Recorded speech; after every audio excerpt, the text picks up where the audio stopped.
आँट्यो by by by by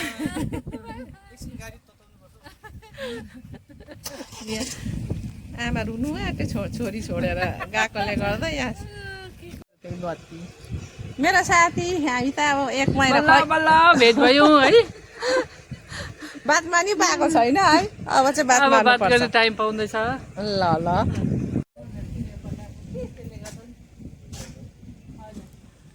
यहाँ हाम्रो ज्वाइँले पनि हेरी पठाउनु हुँदैछ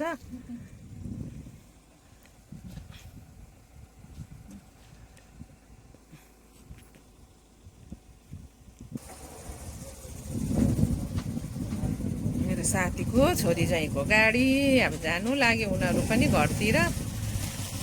ल बाई बाई यस्तो गएकोमा माया लाग्छ दिदी बोलिदिउँ न भनेको नि के बोल्नु नि एकदम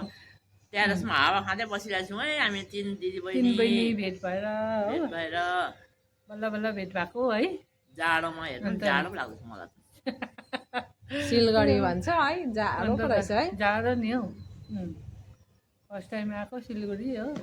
यति लामो बस्ने गरी जाडोले मार्ने रहेछ अब भाग्नु पर्छ जस्तो छ आज त जान्छु भन्ला जस्तो गरेर है भाग्नु पर्ला जस्तो अघि त जानु जानु मन परेको हो र छोरीसँग छोरीहरू जाँदा हो ल ल मन परेको नि बस है बस मौकामा माथि गएर त फेरि दुईजनै हो त्यही हो छोराछोरी आफ्नो आफ्नो बाटो जान्छ लास्टमा लास्टमा चाहिँ अब त्यही हो घरमै बस्नु काम कुरोले जानै पर्यो नानीहरू बाउपाटीहरू कता गयो हो हामी आमापाटीहरू चाहिँ ट्यारेसमा यहाँ बात मार्दै बसिरहेको छौँ इस्कुसको चाना यहाँ सुकाइरहेछ मेरो बुढोले यहाँ घाम तापिरहेको छौँ हामी यहाँ दाजु मेरो साथीको हस्बेन्ड दाजु हामी बात मार्दै बसिरहेको छौँ यहाँ ट्यारेसमा यहाँ चाहिँ घरको बारीको इस्कुस हो यहाँ सिलगढीमा लिएर चाहिँ सबैजना मिलेर चाहिँ चाना काटेर चाहिँ अब भोलि चैत वैशाखमा खानुको लागि चाहिँ यहाँ सुकाइरहेको छ रेडी यहाँ दाजुले पनि सघाउनु भयो मेरो बुढोलाई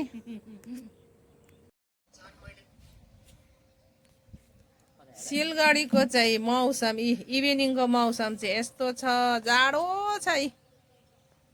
घाम पनि अस्ताउनु आँट्यो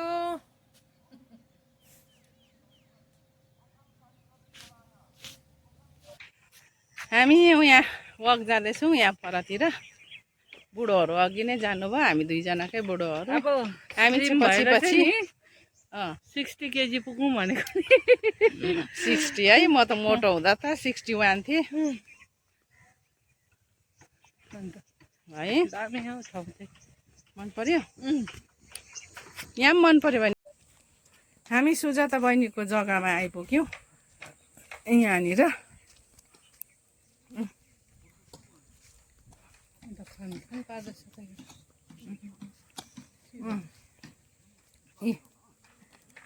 यहाँनिर बााउन्ड्रीको लागि चाहिँ खन्दै रहेछ कसको बााउन्ड्री रहेछ पापा यो ए हो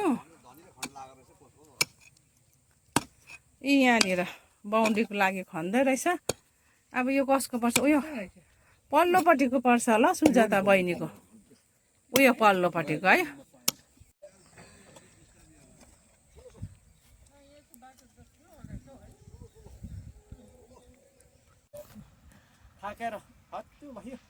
थाक्नु भयो तपाईँ अलिअलि भन्नुहोस् न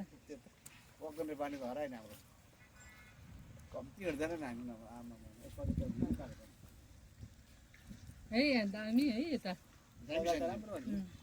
है टट्टी सट्टी खाएको होला है अन्त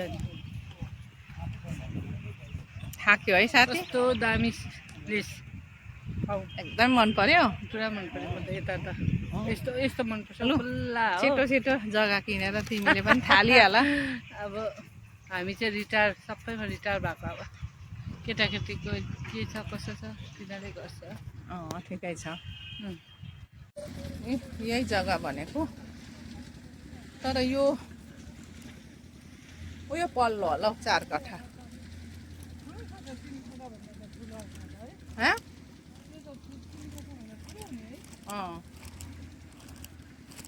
यो होला हौ यो बिल्डिङ क्या यताको यो 3 कट्ठामा अलिकति ज्यादा भन्दै थियो नि त हो एउटा पोस्टको यही जमिन अघि बिहान हाम्रो ज्वाइँले कुरा गर्नु हुँदै थियो सेल जमिन